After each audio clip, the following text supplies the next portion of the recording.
अस्सलाम वालेकुम। आज का जो हमारा लेक्चर है वो ग्रेविटेशन का लास्ट लेक्चर है, जिसमें हम एंड ऑफ यूनिट क्वेश्चंस को डिस्कस करेंगे। जिसमें सबसे पहला है हमारे पास सेक्शन ए में मल्टीपल चॉइस क्वेश्चन। सही है, मल्टीपल चॉइस क्वेश्चन अभी करेंगे, एमसीक्यूज़ जो हैं इसके। अच्छा, हमारे पास पहला एमसीक्यू है, कह रहे हैं कि भाई जो मोशन होती है of a falling body of a falling ball towards earth is due to the, कि भाई अगर कोई बॉल अर्थ की तरफ फॉल कर रहा है, सही है, अर्थ की तरफ क्या कर रहा है, फॉल कर रहा है, फॉल यानी गिर रहा है, तो वो किसकी वजह से होगा? तो हमें पता है भाई वो उसके ग्रेविटेशनल फोर्स की वजह से होता है। सही है, तो ग्रेविटेशनल फोर्स की वजह से बॉडी जो है अर्थ की तरफ फॉल करती है, तो इसका ऑप्शन करेक्ट हो जाएगा हमारे पास बी। अच्छा, उसके बाद न्यूटन्स का law of gravitation hold between every two object on the earth. Newton's law of gravitation holds between every two objects on the. अच्छा, Newton law of object gravitation जो है ये यूनिवर्स में, यानी ये सिर्फ अर्थ पे अप्लाई नहीं होता, ये हर यूनिवर्स में किसी भी कोई भी दो ऑब्जेक्ट्स होंगे तो उनके दरमियान न्यूटन लॉ ऑफ ग्रेविटेशन का जो लॉ है वो अप्लाई होता है। अच्छा, फिर उसके बाद numerical value of G. Numerical value of G हमने देखा था 6.67 exponent 673 kilo exponent -11 newton metre square पर केजी स्क्वायर। सही है, तो इस हिसाब से हमारे पास इसमें से हो जाएगा 6.673 एक्सपोनेंट -11 पे फर्स्ट ऑप्शन करेक्ट हो जाएगा। उसके बाद नेक्स्ट है हमारे पास gravitational field of earth is directed. जो अर्थ की ग्रेविटेशनल फील्ड होती है उसकी डायरेक्शन होती है toward the centre of earth. सही है, या फिर आप इसको ऐसे भी कह सकते हो टूवर्ड्स द अर्थ। सही है, तो अर्थ की ग्रेविटेशनल फील्ड है तो वो अर्थ की डायरेक्शन में होगी, अवे फ्रॉम द अर्थ नहीं होगी, टूवर्ड द सन नहीं होगी, टूवर्ड द मून नहीं होगी। अच्छा, उसके बाद है dash was the first scientist who gave the concept of gravitation. भाई न्यूटन पहले साइंटिस्ट थे जिन्होंने ग्रेविटेशन का कॉन्सेप्ट दिया। फिर उसके बाद क्या कह रहे हैं कि भाई according to Newton law of universal gravitation, force जो है हमने पढ़ा था, फोर्स डायरेक्टली प्रोपोर्शनल होता है m1 और m2 के प्रोडक्ट के, और यही फोर्स इन्वर्सली प्रोपोर्शनल होती है टू द डिस्टेंस और to the square of the distance between their centre. सही है, तो यहाँ से हमारे पास ये ऑप्शन भी करेक्ट है, बी ऑप्शन भी करेक्ट है, तो बोथ ए एंड बी हो जाएगा। उसके अलावा gravitational force is always attractive. सही है, ग्रेविटेशनल फोर्स हमेशा एट्रैक्टिव नेचर की होती है, रिपल्सिव नेचर की नहीं होती। सही है। अच्छा, उसके बाद numerical value of dash remains constant everywhere. तो जी की जो वैल्यू है ये यूनिवर्स में कहीं भी चले जाओ तो कांस्टेंट ही रहेगी, ये चेंज नहीं होती, बाकी सारी वैल्यूज़ चेंज होंगी। उसके बाद है gravitational force is dash of the medium between the object. कि भाई किसी दो ऑब्जेक्ट के दरमियान अगर कोई मीडियम प्लेस कर दिया जाए तो उस मीडियम पर क्या वो ग्रेविटेशनल फोर्स डिपेंड करती है? नहीं करती, ग्रेविटेशनल फोर्स मीडियम से इंडिपेंडेंट होता है। सही है। अच्छा, उसके बाद नियर अर्थ सरफेस जी की जो वैल्यू है, अर्थ के सरफेस पर जी की वैल्यू हमने क्या बोली थी? 10 मीटर पर सेकंड स्क्वायर, या 9.8 भी कभी कभी इसको लिखा जाता है। अच्छा, फिर उसके बाद न्यूटन का लॉ ऑफ ग्रेविटेशन कंसिस्टेंट है किसके साथ? न्यूटन के थर्ड लॉ ऑफ मोशन के साथ, ये भी हमने देखा था। फिर उसके बाद स्प्रिंग बैलेंस को यूज़ किया जाता है वेट को मेजर करने के लिए। आपका वेट अगर मेजर किया जाए अर्थ पर तो वो मून पर क्या होगा? कम होगा, ज़्यादा होगा, या सेम रहेगा? सही है, तो हमें पता है मून की एक्सेलरेशन ड्यू टू ग्रेविटी वो अर्थ से कम होती है, तो अगर एक्सेलरेशन ड्यू टू ग्रेविटी कम है तो वेट कम हो जाएगा, क्योंकि वेट जो है वो एक्सेलरेशन ड्यू टू ग्रेविटी पर डायरेक्टली डिपेंड कर रहा है। सही है, आप यहाँ देख सकते हो कि अगर मास को कांस्टेंट कर दिया जाए तो कांस्टेंट और इक्वल का साइन जब हम हटाते हैं तो प्रोपोर्शनैलिटी का साइन आ जाता है, जैसे प्रोपोर्शनैलिटी हटाते हैं तो इक्वल और कांस्टेंट आ जाता है। तो वेट जो है यहाँ पर जी के साथ डायरेक्टली रिलेट कर रहा है, तो अगर जी डिक्रीज़ होगा तो वेट भी क्या होगा? डिक्रीज़ होगा, तो इसका बी ऑप्शन करेक्ट हो जाएगा। फिर उसके बाद आता है मास of earth is, mass of earth जो हमने निकाला था वो कितना था? 6.0 एक्सपोनेंट 24 kg। उसके बाद dash is a natural satellite. Natural satellite इनमें से कौन सा है भाई? अर्थ जो है वो नेचुरल सैटेलाइट है यहाँ पर, सॉरी अर्थ नहीं बल्कि मून। मून हमारे पास यहाँ पर नेचुरल सैटेलाइट है, सही है।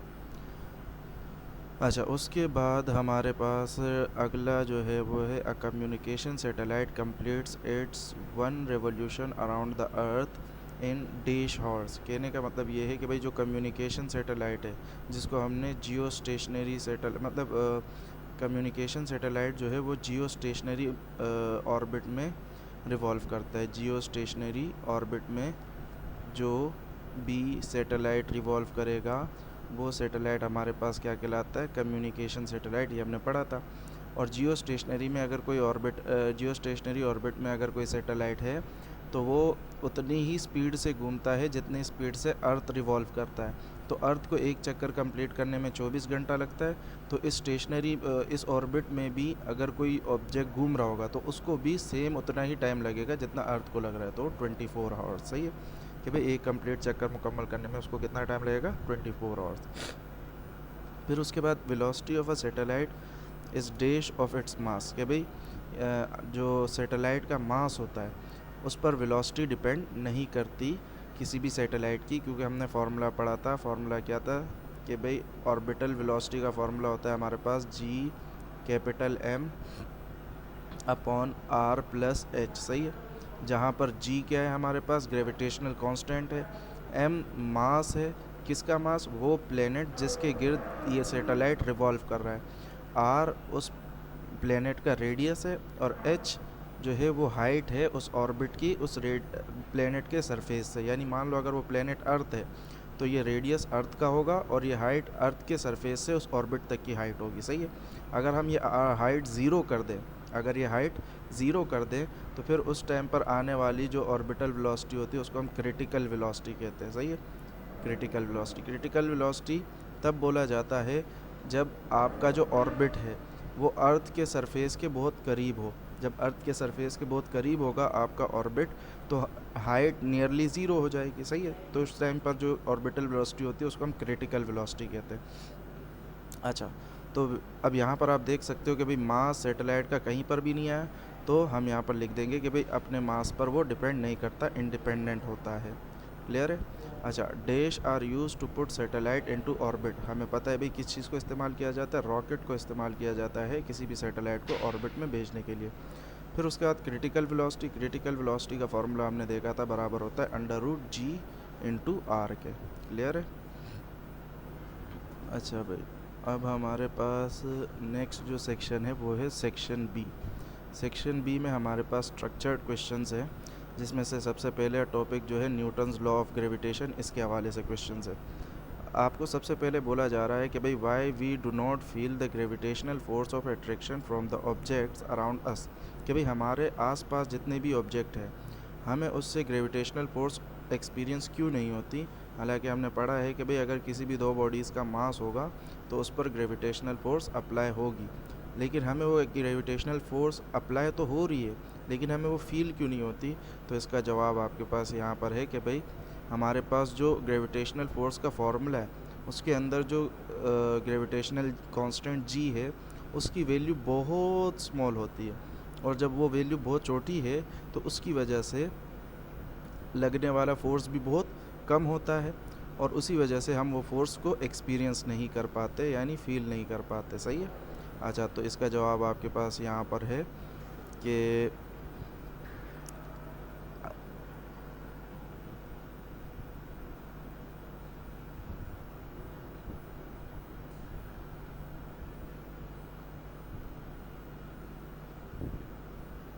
ये रहा, we do not feel the gravitational force of attraction between object around us due to the very small value of G, लेकिन ये हर जगह एग्जिस्ट करती है यूनिवर्स में, सही है। तो ये इसका आंसर हो जाएगा हमारे पास। फिर उसके बाद आते हैं नेक्स्ट क्वेश्चन पे। नेक्स्ट क्वेश्चन है हमारे पास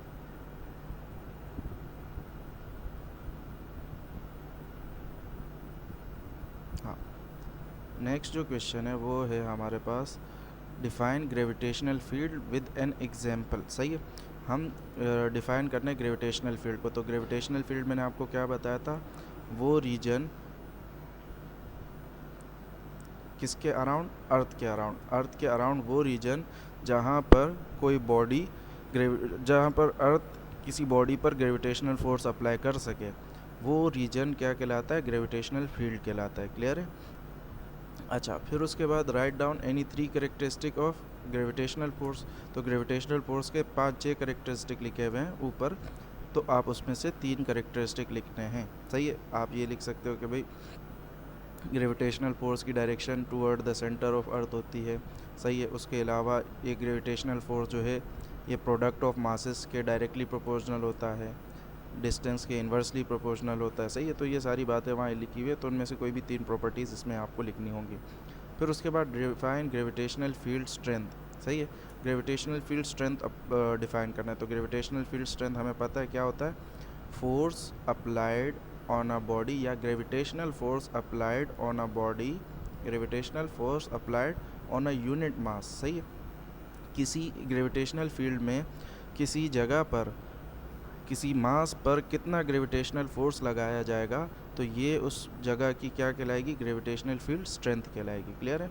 ये भी हम ऊपर देख चुके हैं। फिर उसके बाद state Newton's law of gravitation. Newton law of gravitation की स्टेटमेंट लिखनी है इसमें आपको।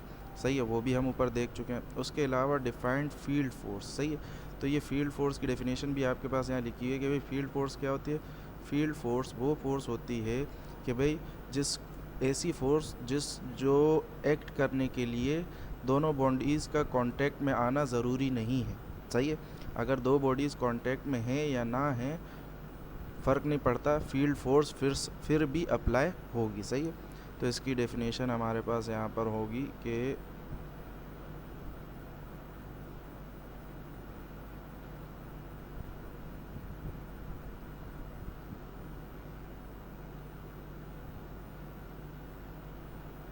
ये रही कि भाई हमारे पास ये जो फोर्स होती है फील्ड फोर्स, ये कौन सी फोर्स होती है, because it acts on all object whether they are in contact with earth surface और नॉट। सही है।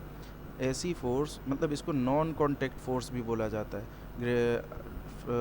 फील्ड फोर्स को देखो हमारे पास दो तरह की फोर्सेस होती है, एक होता है कांटेक्ट फोर्स। सही है। कांटेक्ट फोर्स वो फोर्स होती है जिसके एक्शन में आने के लिए दो बॉडीज़ का कांटेक्ट में आना बहुत ज़रूरी है, जैसे कि फ्रिक्शनल फोर्स हो गया। सही है।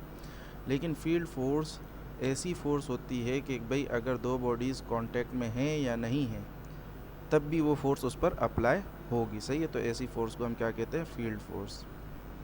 नेक्स्ट क्वेश्चन पे आ जाते हैं।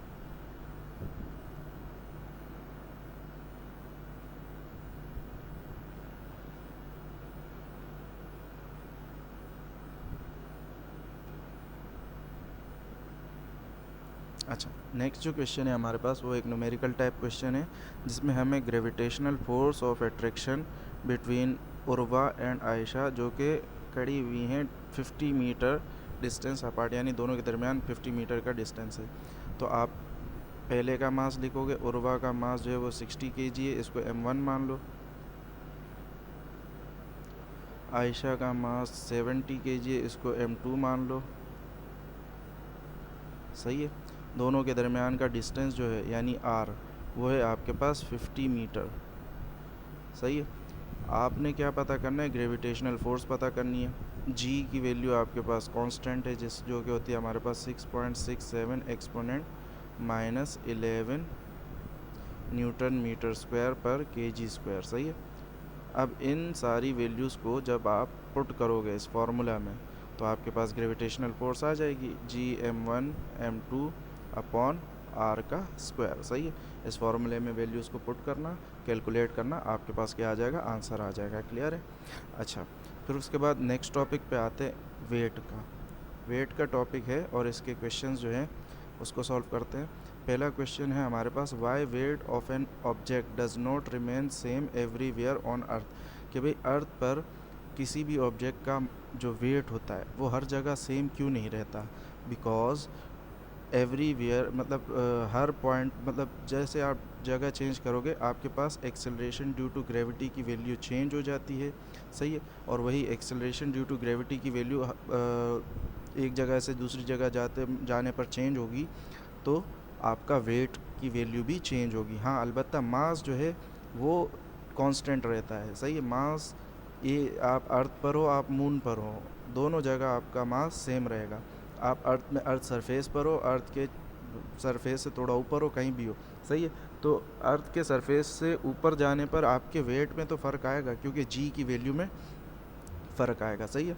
हमने पढ़ा जी की वैल्यू हर जगह सेम नहीं रहती, सिर्फ सरफेस पर कांस्टेंट होती है। अच्छा, फिर उसके बाद यूनिट ऑफ वेट न्यूटन क्यों है, इसको एक्सप्लेन करो। क्योंकि भाई वेट का जो वेट जो है दरअसल एक फ़ोर्स है, सही। वेट क्या है, एक फ़ोर्स है, जिसकी वजह से इसका यूनिट क्या है, न्यूटन है, सही। क्योंकि फ़ोर्स का यूनिट क्या होता है, न्यूटन।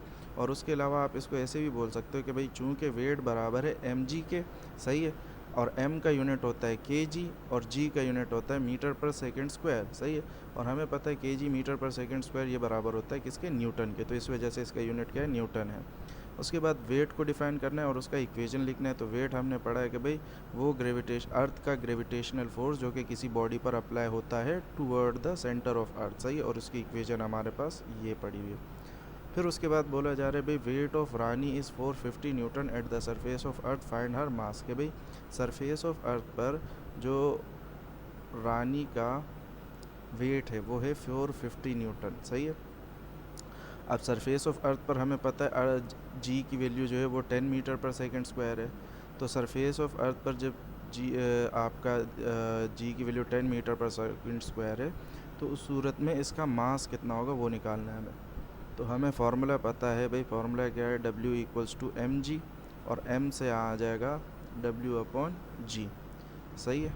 तो ये बन जाएगा हमारे पास m equals to 450 divided by 10। तो उसका मास कितना आ जाएगा, लगभग 45 kg, सही है। अच्छा, फिर उसके बाद weight of Navira is 700 on the earth surface, what will be Navira's weight on at the surface of moon, सही है। कि भाई आपसे बोला जा रहा है कि नवीरा का जो वेट है अर्थ सरफेस पर हमारे पास 700 न्यूटन है। तो आपसे पूछा जा रहा है कि भाई उसका वेट मून पर कितना होगा, सही है। तो मून पर उसका वेट निकालने के लिए हम क्या करेंगे, हम ये करेंगे कि भाई मून की acceleration due to gravity put करेंगे, सही है। और जब मून की acceleration due to gravity put करेंगे तो उससे हमारे पास जो है आपका बोला करे, कहाँ चला गया, अच्छा चलो यही कर लेते हैं। मून पर उसका वेट कितना होगा, सही है। तो आप सबसे पहले लिख लो weight on earth will be equal to 700 newton, सही है। जी ऑन अर्थ ये बराबर होगा किसके, 10 मीटर पर सेकंड स्क्वायर के। फिर जी ऑन मून, मून का जो जी होता है वो बराबर होता है 1.6 मीटर पर सेकंड स्क्वायर के, सही है। तो मून पर जो इसका वेट होगा वो कितना होगा ये हमने पता करना है, सही है। तो इसको आप इस तरह से पता कर सकते हो कि आप फॉर्मूला लगाओ वेट का, और जैसे मिसाल के तौर पे हमारे पास वेट ऑन अर्थ ये बराबर होगा mg के, mg ऑन अर्थ, सही है। और वेट ऑन मून ये बराबर होगा mg ऑन मून, सही है। m दोनों सूरतों में कांस्टेंट रहेगा, चाहे वो अर्थ पर हो चाहे वो मून पर हो। यहाँ से अगर हम इस तरह से कर लें, ऊपर की वैल्यू जो है हमारे पास, इसमें से अगर हम ये कर लें कि भाई मास को अलग कर दे, यानी इसको इस तरह से लिख दे, mass equal to W of earth upon G of earth, सही है। और इस वैल्यू को अगर हम यहाँ पुट कर दें, चूँकि m बराबर है W of earth upon G of अर्थ, तो इसको हम यहाँ पुट कर देंगे, तो ये बन जाएगा WM will be equal to W of earth upon G of earth into G of moon, सही है। अब यहाँ पर जब आप वैल्यूज़ पुट करोगे तो आपके पास मून पर इसका वेट कैलकुलेट हो जाएगा, सही है।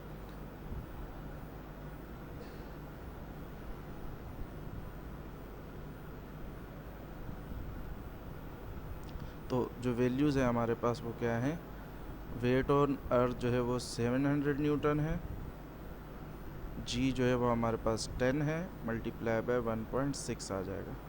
इससे ये कैंसिल हो जाएगा, और फिर 70 को जब 1.6 से मल्टीप्लाई कराओगे तो इसको ऐसे कर लो, पॉइंट को हटा लो, नीचे 10 आ जाएगा, सही है। इस ज़ीरो से ये ज़ीरो भी कैंसिल हो जाएगा, तो 7 को 16 से मल्टीप्लाई कराओगे तो ये क्या आएगा आपके पास 80 और 32, ये हो जाएगा 112। सही है, चेक कर लेना, 112 न्यूटन इसका मून पर वेट होगा। सही है, तो इसको आप इस तरह से कर सकते हो। फिर उसका बाद आपको बोला जा रहा है कि भाई your weight decrease as you go up at high altitude without dieting. सही है, अगर आप डाइटिंग ना करें, सही है, डाइटिंग ना करें मतलब खाना अपना रेगुलर खाएं, तो उससे क्या होगा, मास तो आपका चेंज नहीं होगा, मास चेंज नहीं होगा।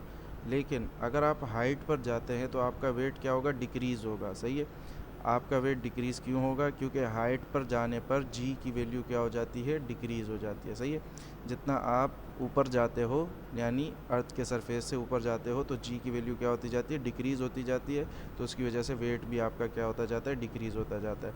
आप ये चीज़ याद रखना कि भाई ये जो जी की सबसे मैक्सिमम वैल्यू है ये अर्थ के सरफेस पर होती है। सही, अर्थ के सरफेस पर 10 मीटर पर सेकंड स्क्वायर होती है। अगर आप अर्थ के सरफेस से ऊपर जाते हो तब भी ये जी की वैल्यू कम होगी, और अगर आप अर्थ के सरफेस के अंदर आते हो तब भी ये जी की वैल्यू कम होगी। सही है, अब ये कैसे होगी ये भी हम आगे चल के देख लेते हैं।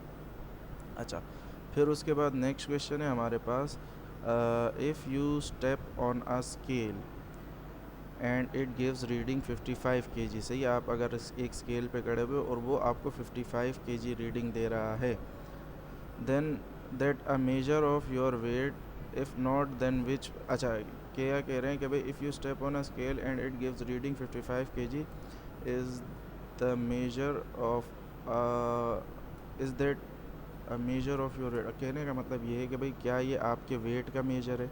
सही है, तो हमें पता है वेट का यूनिट क्या होता है, न्यूटन होता है। सही है, तो अगर ये वेट होता तो इसके साथ न्यूटन लगा होता, लेकिन इसके साथ केजी लगा हुआ है, तो ये हमारे पास वेट नहीं है, ये हमारे पास क्या है, मास है। सही है, तो हम ये कहेंगे कि भाई ये वेट तो नहीं है, ये क्या है, मास है। सही है।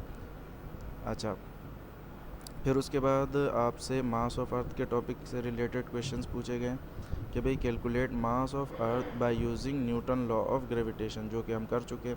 न्यूटन लॉ ऑफ ग्रेविटेशन को इस्तेमाल करते हुए मास ऑफ अर्थ को कैलकुलेट करना। अब न्यूटन लॉ ऑफ ग्रेविटेशन क्या है, Fg(m1 m2 अपॉन r²। सही है, फिर हमने क्या किया, फिर हमने ये किया कि भाई g को अपनी जगह रखा, एक मास जो था वो हमने स्मॉल m मान लिया। सही है, जो कि अर्थ के सरफेस पर रखा होता है, और दूसरा मास ऑफ अर्थ मान लिया। सही है, हमने इस तरह की कंडीशन सपोज की थी कि भाई ये अर्थ है और मान लो इस पर एक छोटी सी बॉडी रखी है। अब दोनों के दरमियान क्या होगा, अर्थ और इस बॉडी के दरमियान फोर्स, ग्रेविटेशनल फोर्स अप्लाई होगी। सही है, और वो डिपेंड करेगी इन दोनों के मासेस के प्रोडक्ट पर और इनके दरमियान का डिस्टेंस जो है। सही है, तो इसका मास हम m मान लेते हैं और इसका मास कैपिटल M मान लेते हैं, तो ये फार्मूला बन जाएगा m capital M divided by r। अगर देखा जाए इन दोनों के दरमियान का जो डिस्टेंस है सेंटर से लेकर सेंटर तक, वो लगभग रेडियस ऑफ अर्थ के बराबर है। तो अगर रेडियस ऑफ अर्थ जो है उसको r माना जाए, मतलब r जो है, जो दोनों के दरमियान का फासला है वो किसके बराबर है, r के बराबर है, तो यहाँ स्क्वायर लगा देंगे। अब f की जगह क्या आ जाएगा, f जो है यहाँ पर फोर्स है, तो बॉडी पर अर्थ की जानिब से जो फोर्स अप्लाई होती है, ग्रेविटेशनल फोर्स, उसको हम क्या कहते हैं, वेट कहते हैं। तो फोर्स की जगह यहाँ पर क्या आ जाएगा, वेट आ जाएगा। तो ये बन जाएगा W equals to G(m) capital M upon r²। फिर उसके बाद W हमें पता है mg के बराबर होता है, तो ये बन जाएगा G(m) capital M upon r²। फिर उसके बाद हमें m कैलकुलेट करना है, यानी मास ऑफ अर्थ कैलकुलेट करना है, तो ये कैपिटल M के लिए फार्मूला बनाना है। तो ये जितनी चीज़ें यहाँ पर है उनको उस साइड पे भेज दो, तो ये कैपिटल M का फार्मूला बन जाएगा। तो ये बन जाएगा आपके पास mg, ये r² डिवाइड हो रहा है, यहाँ जाके क्या हो जाएगा, मल्टीप्लाई, और ये Gm यहाँ मल्टीप्लाई आ रहा है, तो यहाँ आके क्या हो जाएगा, डिवाइड हो जाएगा, इक्वल टू कैपिटल M से M कैंसिल कर दोगे तो ये आपके पास आ जाएगा mass of earth equal to G(r²) upon G। सही है, यहाँ पर आप G की वैल्यू रखोगे, रेडियस ऑफ अर्थ की वैल्यू रखोगे, ग्रेविटेशनल कांस्टेंट की वैल्यू रखोगे, तो उससे आपके पास अर्थ का जो मास आ जाएगा वो कितना आ जाएगा, 6.0 एक्सपोनेंट 24 kg के बराबर। सही है। अच्छा भाई, उसके नेक्स्ट जो क्वेश्चन है हमारे पास वो ये है कि भाई हमने पता करना है जी की value, acceleration due to gravity की value, on the surface of earth और at the centre of earth. सही है। अच्छा, अगर हम on the surface of earth G की वैल्यू पता करना चाहें, जो कि हमें पता है क्या होती है 10 मीटर पर सेकंड स्क्वायर, और उसके लिए जो फार्मूला होगा वो लिखना है। सही है। कहने का मतलब ये है कि भाई सरफेस ऑफ अर्थ पर जो भी जी की वैल्यू होगी उसको इन terms of mass of earth, radius of earth और ग्रेविटेशनल कांस्टेंट जी के टर्म्स में लिखना है। सही है।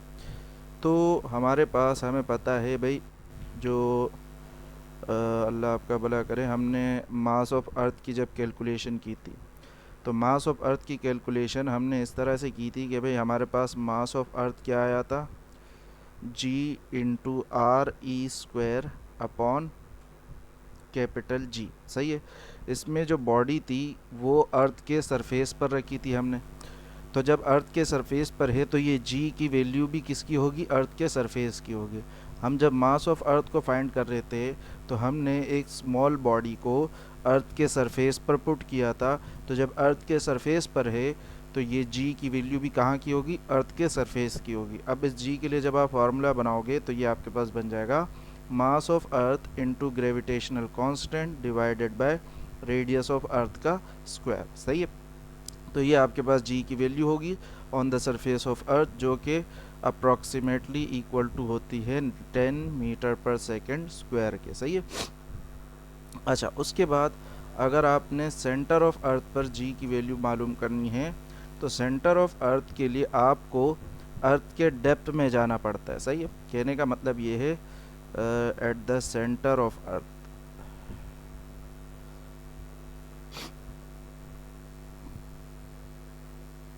देखो भाई ये हमारे पास सेंटर ऑफ अर्थ है। सही है। अगर हमें सरफेस पर एक्सेलरेशन ड्यू टू ग्रेविटी की वैल्यू मालूम करनी थी तो हमने जो सेंटर से लेकर सरफेस तक का डिस्टेंस है वो पुट किया, जो कि हमारे पास क्या आया, रेडियस ऑफ अर्थ। लेकिन अगर हमें सेंटर पर पता करना है तो सेंटर से लेकर सेंटर तक का हम डिस्टेंस पुट करेंगे। सही है। जो कि हमारे पास आपको पता है 0 होगा, और उस वैल्यू को रखने के बाद हम जी की वैल्यू निकालेंगे। लेकिन यहाँ पर एक और कहानी भी होती है हमारे पास, जो कि क्या होती है वो आप देख लो। देखो भाई, अगर आप सेंटर ऑफ अर्थ को थोड़ी देर के लिए भूल जाओ, आप इस तरह से सोचो कि भाई ये हमारे पास अर्थ है। सही है। ये अर्थ की सरफेस है। मैंने आपको बताया था कि भाई अर्थ की सरफेस पर जी की वैल्यू सबसे मैक्सिमम होती है। अगर आप अर्थ की सरफेस से ऊपर जाते हो तो भी जी की वैल्यू डिक्रीज़ होगी, अगर आप अर्थ की सरफेस के अंदर आते हो तब भी जी की वैल्यू डिक्रीज़ होगी।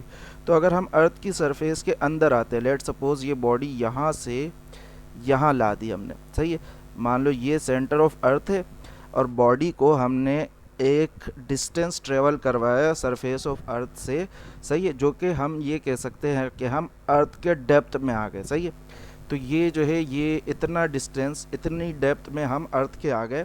तो अब अगर आप देखो, मुझे अगर इस पॉइंट पर, इस डेप्थ पर एक्सेलरेशन ड्यू टू ग्रेविटी की वैल्यू चाहिए तो मैं क्या करूँगा, सेंटर से लेकर इस पॉइंट तक का डिस्टेंस पुट करूँगा। सही है। और सेंटर से लेकर इस पॉइंट तक का डिस्टेंस ये हमारे पास किसके बराबर होगा, ये हमारे पास बराबर होगा रेडियस ऑफ अर्थ में से माइनस कर दो डी को। सही है। रेडियस ऑफ अर्थ में से जब आप डी को माइनस करोगे तो आपके पास ये डिस्टेंस आ जाएगा। सही है। अच्छा, ये जो रेडियस ऑफ अर्थ, मतलब इस डिस्टेंस को लेट सपोज अभी फ़िलहाल हम स्मॉल आर के बराबर मान लेते हैं। सही है।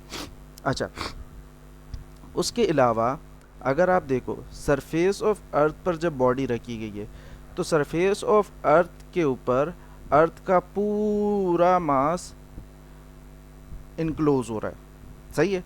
लेकिन अगर हम बॉडी को अंदर ले आएँ, सही है, इस पॉइंट पर ले आएँ, तो इस पॉइंट पर अर्थ का पूरा मास कंट्रीब्यूट नहीं करेगा, बल्कि इस पॉइंट पर अर्थ का सिर्फ इतना ही मास कंट्रीब्यूट करेगा एक्सेलरेशन ड्यू टू ग्रेविटी में। क्लियर है। सरफेस पर अगर बॉडी रखी हुई है तो सरफेस पर तो अर्थ का पूरा मास कंट्रीब्यूट करेगा, इसी वजह से यहाँ पर फॉर्मूले में रखा हुआ है मास ऑफ अर्थ। लेकिन जब आप डेप्थ पर आओगे तो डेप्थ में अर्थ का पूरा मास कंट्रीब्यूट नहीं करता, कितना मास कंट्रीब्यूट करता है, जितना इस सर्कल या इस स्फीयर के अंदर इनक्लोज होगा। सही है, इस पॉइंट के लिहाज से आप एक स्फीयर ड्रॉ करोगे। जैसे अगर सरफेस पर रखा है तो सरफेस के लिहाज से मैंने स्फीयर ड्रॉ किया तो उसमें पूरा मास ऑफ अर्थ इनक्लोज हो गया। लेकिन इस पॉइंट के हिसाब से अगर हम एक सरफेस बनाए तो उस सरफेस में सिर्फ इतना मास इनक्लोज हो रहा है। तो मतलब फॉर्मूले में सिर्फ इतना मास रखा जाएगा अर्थ का, ना कि पूरा मास ऑफ अर्थ रखा जाएगा। सही है। अब ये जो मास है, इस मास को मान लो मैं एम कह देता हूँ। सही है। तो लेट सपोज हम यहाँ पर इसके लिए फॉर्मूला बनाते हैं कि भाई अगर मास ऑफ अर्थ चेंज हो जाए, डिस्टेंस चेंज हो जाए, तो हमारे पास एक्सेलरेशन ड्यू टू ग्रेविटी की वैल्यू क्या होगी। सही है। हमने देखा कि भाई सरफेस पर एक्सेलरेशन ड्यू टू ग्रेविटी की वैल्यू जो है, अच्छा सरफेस, सही है, चलो सरफेस पर एक्सेलरेशन ड्यू टू ग्रेविटी की जो वैल्यू है हमारे पास, वो क्या है, मास of earth into gravitational constant divided by radius of earth का स्क्वायर। क्लियर है। मास ऑफ अर्थ क्यों, क्योंकि सरफेस के लिए पूरा मास ऑफ अर्थ कंट्रीब्यूट करेगा और जो डिस्टेंस होगा सेंटर पॉइंट से वो रेडियस ऑफ अर्थ के बराबर होगा। अब अगर मुझे पॉइंट, इस पॉइंट को P मान लो, इस पॉइंट P पर यानी डेप्थ पर मुझे अगर एक्सेलरेशन ड्यू टू ग्रेविटी की वैल्यू मालूम करनी है तो वो चेंज हो जाएगी, जिसको हम G डैश का नाम दे देंगे। और वो कितनी होगी, वो होगी हमारे पास भाई मास ऑफ अर्थ पूरा नहीं आएगा, कितना आएगा, जो इसके अंदर इनक्लोज्ड है, और उस मास को हमने m नाम दे दिया। क्लियर है। उसके बाद ग्रेविटेशनल कांस्टेंट तो कांस्टेंट ही रहता है, तो ये चेंज नहीं होगा। और ये जो फासला है सेंटर से लेकर इस पॉइंट तक का, इसको हमने किसके बराबर मान लिया था, r के बराबर मान लिया था। सही है। अच्छा, अब यहाँ पर सबसे पहले आप क्या करोगे, मास की वैल्यू फाइंड करोगे आप कि भाई मास क्या आएगा। तो मास को आप डेंसिटी के थ्रू फाइंड कर सकते हो कि भाई अगर तो बॉडी सरफेस पर है, बॉडी सरफेस पर है, तो सरफेस ऑफ अर्थ के लिए जो डेंसिटी का फॉर्मूला आएगा वो क्या आएगा, मास of earth divided by volume, mass of earth divided by volume. सही है। अब चूंकि सरफेस पर है तो सरफेस पर वॉल्यूम का फॉर्मूला जो आपके पास बनेगा वो बनेगा 4/3 पाई आर क्यूब। सही है। अर्थ चूंकि एक स्फेरिकल शेप है तो स्फेरिकल शेप का वॉल्यूम जो है वो हमारे पास आता है इस फॉर्मूले से, 4/3 पाई आर क्यूब के फॉर्मूले से। सही है। अब चूंकि यहाँ पर जो हमारे पास आर यानी डिस्टेंस है वो रेडियस ऑफ अर्थ के बराबर है सरफेस के लिए, तो यहाँ पर क्या हो जाएगा, रेडियस ऑफ अर्थ का क्यूब। क्लियर है। अच्छा, उसके अलावा अगर हम इस पॉइंट पे आ जाते हैं, पी पॉइंट पे आ जाते हैं। सही है। और उस टाइम पर डेंसिटी निकालना चाहें तो डेंसिटी तो कांस्टेंट ही रहेगी, डेंसिटी चेंज नहीं होगी, वो यही रहेगी। और मास अलबत्ता कम हो जाएगा, जो कि हमने क्या लिखा हुआ है, m के बराबर लिखा हुआ है। और जो वॉल्यूम है, वॉल्यूम भी चेंज हो जाएगा, तो वॉल्यूम को हम v के बजाय v डैश लिख देते हैं। सही है। और यहाँ पर जो वॉल्यूम होगा ये हमारे पास बराबर होगा, ये जो v डैश का वॉल्यूम है ये बराबर होगा, क्योंकि यहाँ पर भी एक स्फेरिकल बॉडी ही फॉर्म हो रही होगी, तो इस स्फेरिकल बॉडी का जो वॉल्यूम होगा वो होगा 4/3 पाई आर क्यूब ही होगा। लेकिन इस टाइम पर जो आर जो है वो हमारे पास क्या है, सेंटर से लेकर इस पॉइंट पी तक का डिस्टेंस। सही है। सरफेस के लिए सेंटर से लेकर सरफेस तक का डिस्टेंस जो कि रेडियस ऑफ अर्थ के बराबर था। अब इस पॉइंट के लिए सेंटर से लेकर इस पॉइंट तक का डिस्टेंस, इसको हमने स्मॉल आर के बराबर माना हुआ है, तो यहाँ पर स्मॉल आर का क्यूब आ जाएगा। सही है। तो वॉल्यूम के, दोनों के वॉल्यूम के फॉर्मूले में ये फ़र्क आ जाएगा हमारे पास। उसके बाद अगर हम इन दोनों फार्मूलाज पर गौर करें, ये फार्मूला और ये फार्मूला।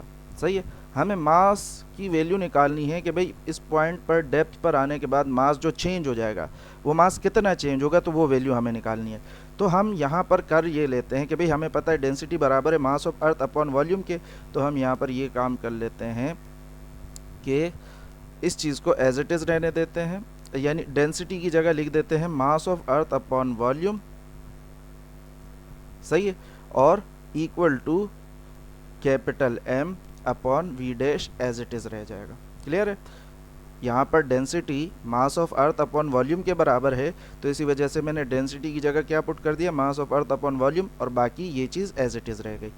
अच्छा, फिर उसके बाद वॉल्यूम के फार्मूलाज पुट करने हैं आपने, तो वॉल्यूम के फार्मूला जब आप पुट करोगे तो ये बन जाएगा mass of earth upon 4/3 pi R E cube. Clear है।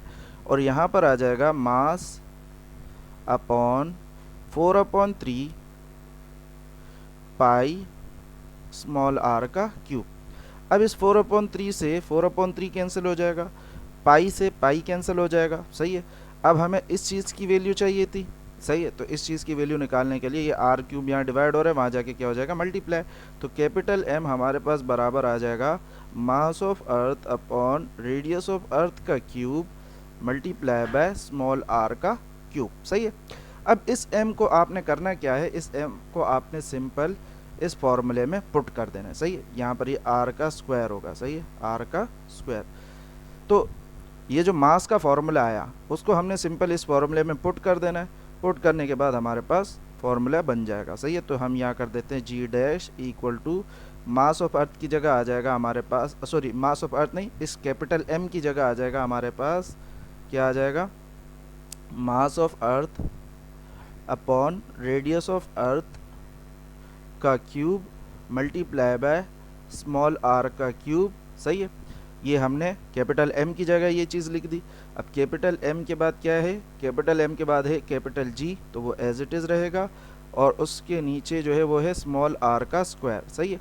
अब अगर आप यहाँ पर देखो तो ये r स्क्वायर से यहाँ पर 2r कैंसिल हो जाएगा, ये r क्यूब है और ये r स्क्वायर है, तो 2r कैंसिल हो जाएंगे, ऊपर एक ही r बच जाएगा। तो ये बन जाएगा हमारे पास g dash equal to ME upon radius of earth. अच्छा, रेडियस ऑफ अर्थ का यहाँ पर हमारे पास क्यूब है और capital G as it is लिख लो, सही है, और मल्टीप्लाइड बाय R, सही है। अब यहाँ पर आप एक काम ये करो कि भाई G डैश को एज इट इज़ रहने दो, मास ऑफ अर्थ को एज इट इज़ रहने दो, gravitational constant as it is, radius of earth का क्यूब, इसको हम ऐसे लिख सकते हैं कि भाई RE square multiply by radius of earth, सही है, जो कि बराबर होगा रेडियस ऑफ अर्थ के क्यूब के। क्लियर है। तो हम यहाँ पर ये कर देते हैं कि इसके नीचे RE स्क्वायर लिख देंगे और multiplied by R upon radius of अर्थ कर देंगे, सही है। अब अगर आप ये देखो, ये जो फॉर्मूला है, ये फॉर्मूला हमारे पास किसका है, acceleration due to gravity on the surface of earth, जो कि बराबर है हमारे पास G के, सही है। तो इसकी जगह हम G पुट कर देंगे।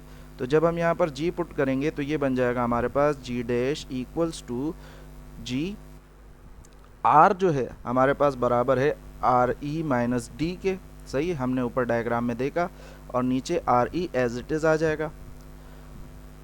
उसके बाद अगर आप देखो तो हमारे पास ये रेडियस ऑफ अर्थ दोनों के नीचे जाएगा, तो ये बन जाएगा G into radius of earth upon radius of earth minus D upon radius of earth. Clear है। अच्छा, उसके बाद आपने करना ये कि भाई इससे ये कैंसिल हो जाएगा तो 1 बचेगा। 1 बचने के बाद ये आ जाएगा आपके पास G dash equals to G 1 minus D upon radius of earth. Clear है। तो ये हमारे पास आ गया एक्सेलरेशन ड्यू टू ग्रेविटी का फॉर्मूला जब आप अर्थ की डेप्थ में जाते हो, सही है। तो इससे आपको ये पता चलता है कि भाई अर्थ की डेप्थ में जाने पर एक्सेलरेशन ड्यू टू ग्रेविटी की वैल्यू में क्या वेरिएशन आएगी, तो वो आप इस फॉर्मूला से पता कर सकते हो, सही है। अब हम कितनी डेप्थ में चले गए, हम एट द सेंटर ऑफ अर्थ पे चले गए, सही है। यानी आप कह सकते हो कि भाई सरफेस से मैं कहाँ आ गया हूँ, सेंटर ऑफ अर्थ पे आ गया हूँ। तो मतलब डेप्थ मेरा किसके बराबर हुआ, डेप्थ मेरा बराबर हो गया रेडियस ऑफ अर्थ के बराबर हो गया, क्योंकि सरफेस से सेंटर तक का सेंटर से सरफेस रेडियस ऑफ अर्थ, तो सरफेस से सेंटर भी रेडियस ऑफ अर्थ। तो जब हम यहाँ पर डेप्थ की जगह रेडियस ऑफ अर्थ पुट करेंगे तो ये हमारे पास बन जाएगा G dash equals to G 1 minus radius of earth upon radius of earth, सही है। D की जगह हमने क्या पुट कर दिया, रेडियस ऑफ अर्थ, क्योंकि जब आप सेंटर पर आओगे तो डेप्थ कितनी हो जाएगी, रेडियस ऑफ अर्थ के बराबर हो जाएगी। इसको आप कैंसिल करोगे तो ये 1 देगा आपको, और 1 माइनस 1 क्या हो जाएगा, 0, सही है। तो ये आ जाएगा G dash equal to G into 0। अब G को 0 से मल्टीप्लाई कराओगे तो ये क्या हो जाएगा, G डैश इक्वल टू 0। कहने का मतलब ये है कि भाई एक्सेलरेशन ड्यू टू ग्रेविटी की वैल्यू सेंटर ऑफ अर्थ पर कितनी हो जाती है, 0 हो जाती है, सही है। और इसको आप यहाँ से देख सकते हो, सही है। आप चाहो तो डायरेक्ट ये फॉर्मूला लगाकर भी इसको कैलकुलेट कर सकते हो, सही है। लेकिन यहाँ पर मैंने आपको ये बताया कि ये फॉर्मूला आया कहाँ से, ये इस वजह से बताया क्योंकि हमारे सिलेबस या बुक में हमारे पास इस फॉर्मूले की डेरिवेशन थी नहीं। सही है। अच्छा, उसके बाद हम नेक्स्ट देख लेते हैं। नेक्स्ट क्वेश्चन हमारे पास, नेक्स्ट क्वेश्चन है कि भाई एक प्लेनेट है जिसका मास 4 गुना है अर्थ के और उसका जो रेडियस है वो 2 टाइम है अर्थ के। अगर value of G on the surface of earth is 10 metre पर सेकेंड स्क्वायर, हमने कैलकुलेट करना है ग्रेविटी ऑन द प्लेनेट। सही है, उस प्लेनेट की ग्रेविटी मालूम करनी है हमने। तो हम यहाँ पर लिख लेते हैं कि भाई उस प्लेनेट का मास जो है वो है हमारे पास 4 टाइम्स ऑफ अर्थ, यानी 4 टाइम्स मास ऑफ अर्थ के बराबर। फिर उसके बाद जो रेडियस है वो है 2 टाइम्स रेडियस ऑफ अर्थ के बराबर। सही है। जी की वैल्यू अर्थ के लिए हमारे पास है 10 मीटर पर सेकेंड स्क्वायर, हमने जी की वैल्यू उस प्लेनेट के लिए मालूम करनी है। सही है। तो हमने देखा जी की वैल्यू जो अर्थ के लिए होती है वो होती है G mass of earth upon radius of earth का स्क्वायर। सही है। तभी जी की वैल्यू हमारे पास 10 मीटर पर सेकेंड स्क्वायर आएगा। तो उस प्लेनेट के लिए जो फार्मूला बनेगा वो क्या बनेगा कि भाई जी की जगह जी ही रहेगा। प्लेनेट का मास क्या है, कैपिटल एम के बराबर है। सही है। प्लेनेट का रेडियस हमने आर के बराबर मान लिया। सही है। तो ये एजी इसी तरह से आ जाएगा। अब उसके बाद आपने करना ये है कि भाई इनकी वैल्यूज पुट कर देनी है। तो कैपिटल जी अपनी जगह, मास जो है वो 4 टाइम्स ऑफ मास ऑफ अर्थ के बराबर है और उसके अलावा रेडियस ऑफ अर्थ, रेडियस जो है उसका वो 2 टाइम्स ऑफ रेडियस ऑफ अर्थ के बराबर है। सही है। तो आर की जगह क्या आ जाएगा 2RE और इसके ऊपर स्क्वायर आ जाएगा। क्लियर है। अच्छा, उसके बाद करेंगे क्या, हम करेंगे ये कि भाई ये जी पी अपनी जगह एज इट इज़ रह जाएगा और 4 को बाहर निकाल लो, G M E as it is divided by 2 का स्क्वायर 4 हो जाएगा। सही है। और आर ई का स्क्वायर ही होगा। अब हमने देखा कि भाई G M E upon R E का स्क्वायर ये बराबर होता है किसके, जी ई के बराबर होता है। सही है। अभी हमने ऊपर देखा तो ये बन जाएगा जी पी इक्वल्स टू, अच्छा ये 4 से 4 कैंसिल हो जाएगा तो जी ई एज इट इज़, मतलब जो अर्थ की ग्रेविटी है वही उस प्लेनेट की ग्रेविटी भी होगी जो कि क्या है 10 मीटर पर सेकेंड स्क्वायर के बराबर। क्लियर है। अच्छा, उसके बाद आपसे कहा जा रहा है कि भाई evaluate the acceleration due to gravity in terms of mass of earth, radius of earth and universal gravitational constant G at a distance twice the earth's radius and at a distance 1/2 the earth's radius. सही है। कहने का मतलब ये है कि भाई आपने यहाँ पर एक्सेलरेशन ड्यू टू ग्रेविटी मालूम करनी है। सही है। और एक्सेलरेशन ड्यू टू ग्रेविटी मालूम करनी है हमने इन terms of mass of earth, radius of earth और उसके अलावा ग्रेविटेशनल कांस्टेंट की टर्म में। लेकिन कहाँ कहाँ, at a distance twice the earth's radius, यानी उस डिस्टेंस पर जो कि अर्थ के रेडियस के ट्वाइस है और उस डिस्टेंस पर जो कि अर्थ के रेडियस का हाफ है। सही है। अच्छा, ये जो डिस्टेंस है ये आपने लेना है evaluate the acceleration due to gravity in terms of centre of earth से ही लेना होगा। तो ये आ जाएगा हमारे पास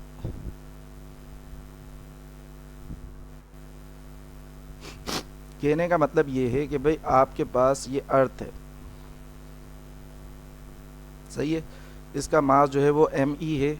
यहाँ सेंटर से लेकर अगर फासला डबल द रेडियस ऑफ अर्थ किया जाए, मतलब एक तो रेडियस ऑफ अर्थ ये रहा। सही है। सेंटर से लेकर सरफेस तक का फासला रेडियस ऑफ अर्थ के बराबर। तो हमें क्या कह रहा है कि भाई डिस्टेंस कितना लेना है, ट्वाइस द रेडियस ऑफ अर्थ। तो कहने का मतलब ये है कि भाई जितना डिस्टेंस ये उतना ही डिस्टेंस ऊपर और भी सपोज करना है। तो कहने का मतलब इस पॉइंट का हमें क्या निकालना है, एक्सेलरेशन ड्यू टू ग्रेविटी निकालना है। अब इस पॉइंट पे अगर आप सरफेस बनाओगे, स्फेयर बनाओगे, तो उसमें मास ऑफ अर्थ जो है वो पूरा का पूरा इनक्लोज हो रहा है। सही है। तो मास ऑफ अर्थ तो सेम रहेगा, मास ऑफ अर्थ चेंज नहीं होगा। तो जी की वैल्यू है हमारे पास G mass of earth divided by radius of earth का स्क्वायर। सही है। यहाँ पर रेडियस ऑफ अर्थ का क्या किया गया, डबल लिया गया। तो आप क्या करोगे, G mass of earth divided by, जो जी जो है वो चेंज हो जाएगा, इसी वजह से नया जो जी आएगा उसको हमने जी डैश कह दिया। और मास ऑफ अर्थ चेंज नहीं होगा क्योंकि इस पॉइंट पर भी सारा का सारा मास इनक्लोज हो रहा है। तो ये बन जाएगा 2 रेडियस ऑफ अर्थ का स्क्वायर।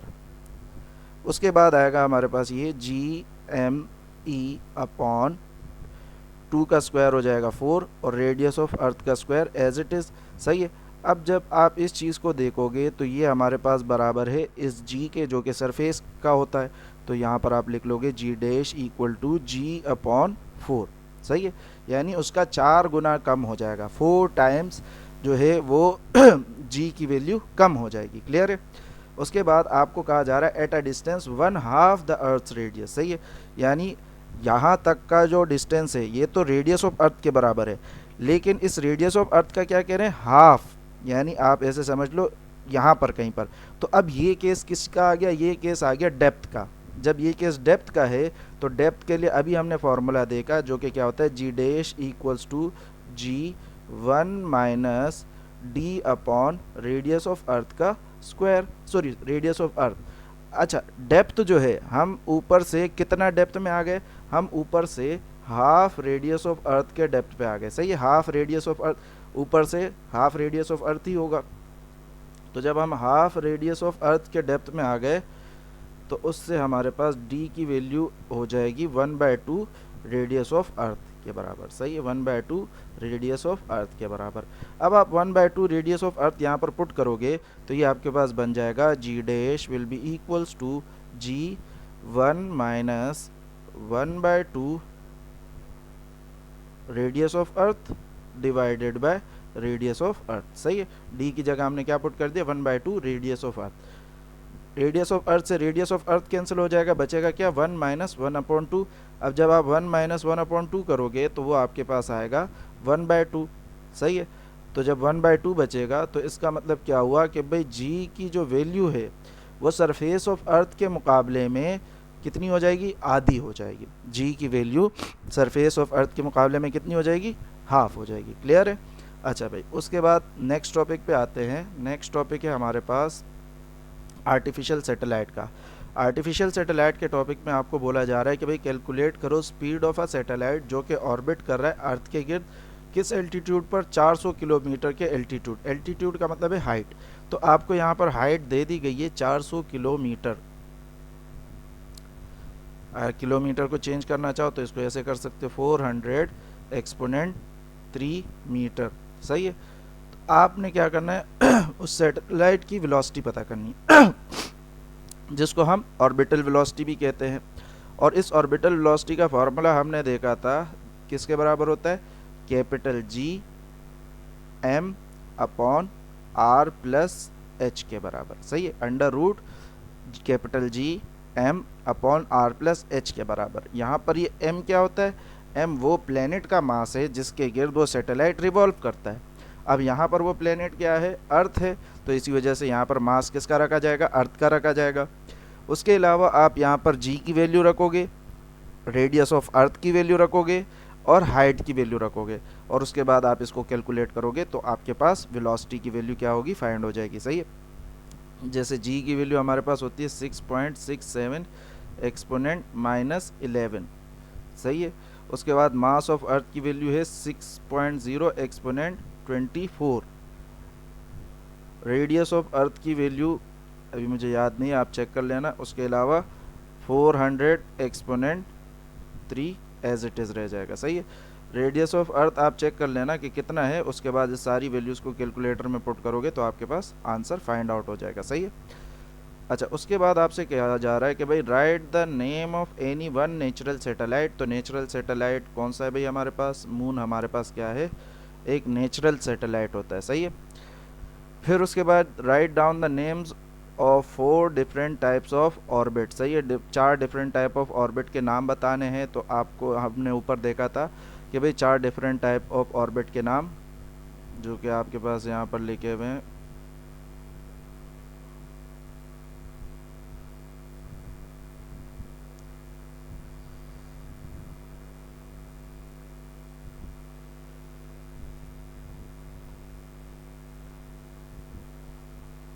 ये रहा।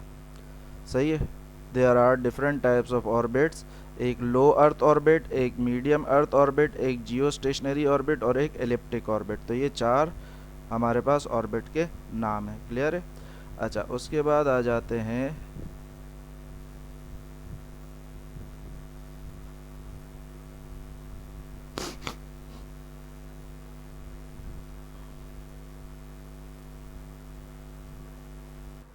डिफाइन टर्म्स क्रिटिकल वेलोसिटी और कम्युनिकेशन सैटेलाइट। सही है।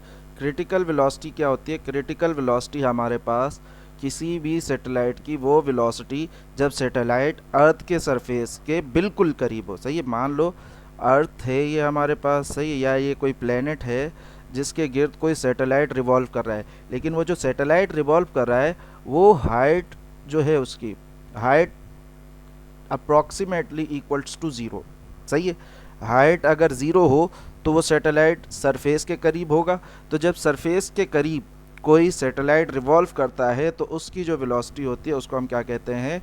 Critical velocity. या आप इसको ऐसे भी बोल सकते हो कि भाई ये एक ऑर्बिटल वेलोसिटी ही है, लेकिन किस टाइम की? जब हाइट आपके पास किसके बराबर हो? ज़ीरो के बराबर हो। सही है। तो उसके लिए फिर हमने फार्मूला भी फाइंड किया था, जो फार्मूला था हमारे पास v equals to under root जी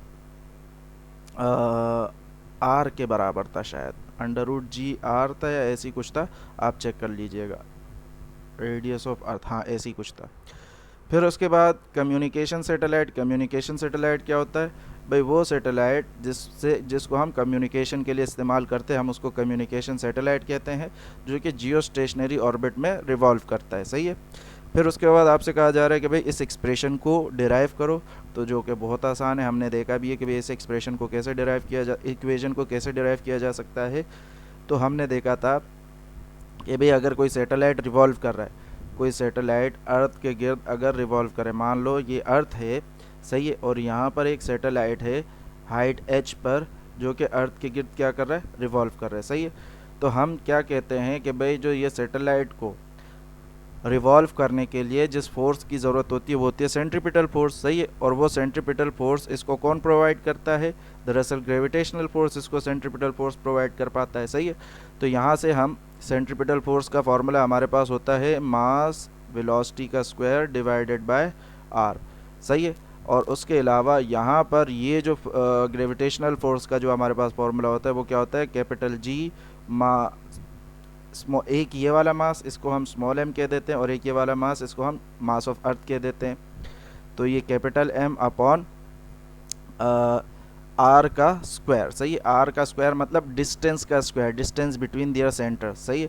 तो एक आर से हमारे पास एक आर यहाँ पर कैंसिल हो जाता है, तो और m से m कैंसिल हो जाएगा, बचेगा क्या हमारे पास? v square equals to G capital M upon R बचेगा। सही। अब चूंकि ये आर जो है यहाँ से लेकर सेंटर तक का फासला है, अब सेंटर से लेकर यहाँ तक का फासला रेडियस ऑफ अर्थ।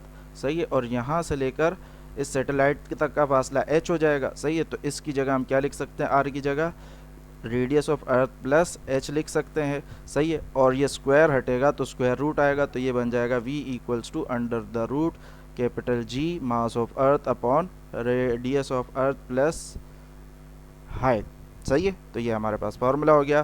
फिर उसके बाद differentiate between natural satellite and artificial satellite, ये भी हमने देख लिया है। फिर उसके बाद name the parameters on the basis of which orbits are characterize, तो ये पैरामीटर्स भी मैंने आपको दिखाए थे, आप यहाँ पर देख सकते हो कि भाई वो कौन से पैरामीटर्स है जिसके बुनियाद पर किसी ऑर्बिट को बताया जाता है। तो वो हमारे पास यहाँ पर लिखे हुए हैं, कहाँ गया?